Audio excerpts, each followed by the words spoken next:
This pathfinding problem tests you on array manipulation, depth-first search, and whether the island life is a good fit for you. But seriously, the likes of Google, Facebook, and Amazon love this problem, so maybe you should too. So here's the problem. You are given a 2D grid representing an island where each cell represents heights at different points on the island. Top and left is the Pacific Ocean, bottom and right is the Atlantic Ocean. Rainwater can only flow from a higher point to a lower point, aka downhill. The problem asks you to return the coordinates of all the cells from which water can flow to both the Atlantic Ocean and the Pacific Ocean. The intuition for the problem is this. You start at the oceans and then you slowly go up to see which cells you can reach. You create a set for the Atlantic Ocean, you create a set for the Pacific Ocean, and the result is the intersection of that set. Let's get cooking. Here's the solution to the problem. You create two separate sets for the Atlantic and Pacific Ocean.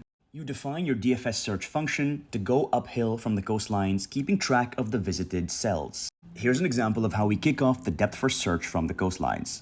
We'll iterate over each row in the 2D grid. The very first column in each row represents the Pacific Ocean on the left. The very last column in each row represents the Atlantic Ocean on the right. And into the DFS search function, we pass in the row column coordinates, the set representing our ocean, and the height at the current cell. And here's what the DFS function is doing. First, it checks to see if the row and column coordinates are within valid ranges. Then it checks to see if the height at the current coordinates passed in is actually smaller than the height that was at the previous cell. If the previous height was larger, we return because remember, we're going from the ocean to the top. And lastly, if the coordinates are in the visited set, then we return. But if these set of checks pass, then we actually add the new set of coordinates into the visited set. And remember, the visited set is either the set for the Atlantic Ocean or the Pacific Ocean.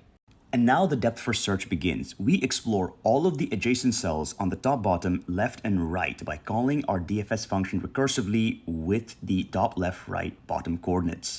We pass in the same visited set for the respective ocean and the height at the current coordinate as the previous height. Once we've populated our Pacific and Atlantic Ocean sets, we simply calculate the intersection of the two sets like this and return the results. Depth-first search is an incredibly common algorithm to use in coding interviews. Don't sleep on it.